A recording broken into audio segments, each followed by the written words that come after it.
मध्य प्रदेश में बीजेपी ने इस बार इतिहास रचते हुए 29 में से 29 लोकसभा सीटें जीत ली थी। 2019 में जब मोदी लहर थी उस दौरान भी बीजेपी 29 में से 28 सीटें ही जीत पाई थी।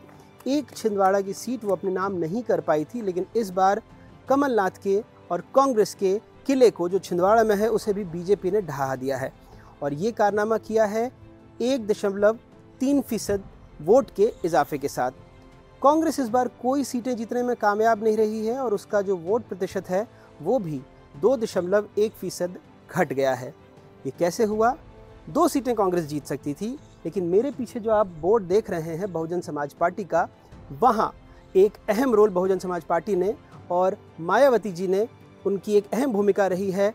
कांग्रेस जो 2 सीटें नहीं जीत पाई, उन्होंने 2 रैलियां की थी मध्य प्रदेश में, एक रीवा में और दूसरी मुरैना में। तो जो रीवा की सीट और जो मुरैना की सीट है उसके बारे में हम आपको कुछ आंकड़ों के ज़रिए समझाते हैं कि कैसे। दरअसल सतना में जो बीजेपी के पूर्व विधायक थे नारायण त्रिपाठी, वो बहुजन समाज पार्टी में शामिल हुए।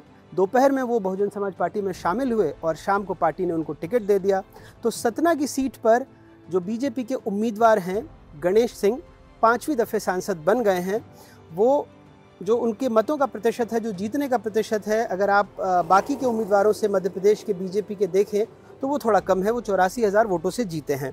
और मैं आपको बताता हूं कि जो सिद्धार्थ कुशवाहा वहां पर कांग्रेस के टिकट पर लड़े, उनको 3,74,779 वोट मिले और यानी उनके और बीजेपी के जो उम्मीदवार थे उनके बीच में 84,949 मतों का अंतर रहा है।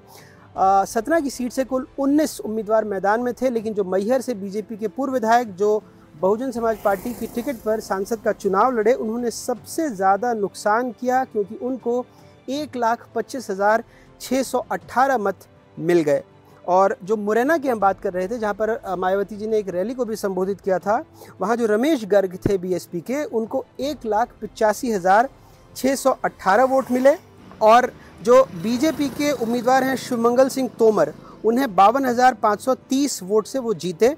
उन्होंने कांग्रेस के सत्यपाल नीटू सीकरवार को हराया। यहाँ भी 15 उम्मीदवार मैदान में थे।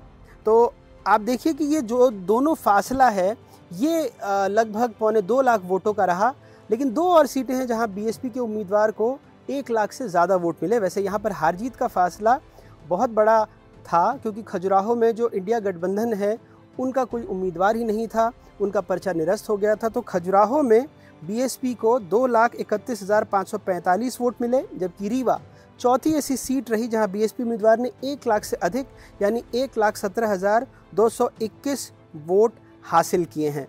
मध्य प्रदेश की 29 में से 21 सीटों पर बहुजन समाज पार्टी तीसरे नंबर पर रही है। इंदौर, जहां पर नोटा दूसरे नंबर पर है, वहां भी तीसरे नंबर पर बहुजन समाज पार्टी रही है। तो 2019 के लोकसभा चुनाव में कांग्रेस को जहां 34.5% वोट मिले थे, इस बार वो घटकर 32.4% रह गया। वहीं बीएसपी का मत प्रतिशत 2.4% से बढ़कर 3.3% के आसपास यानी 1% का इजाफा हुआ है।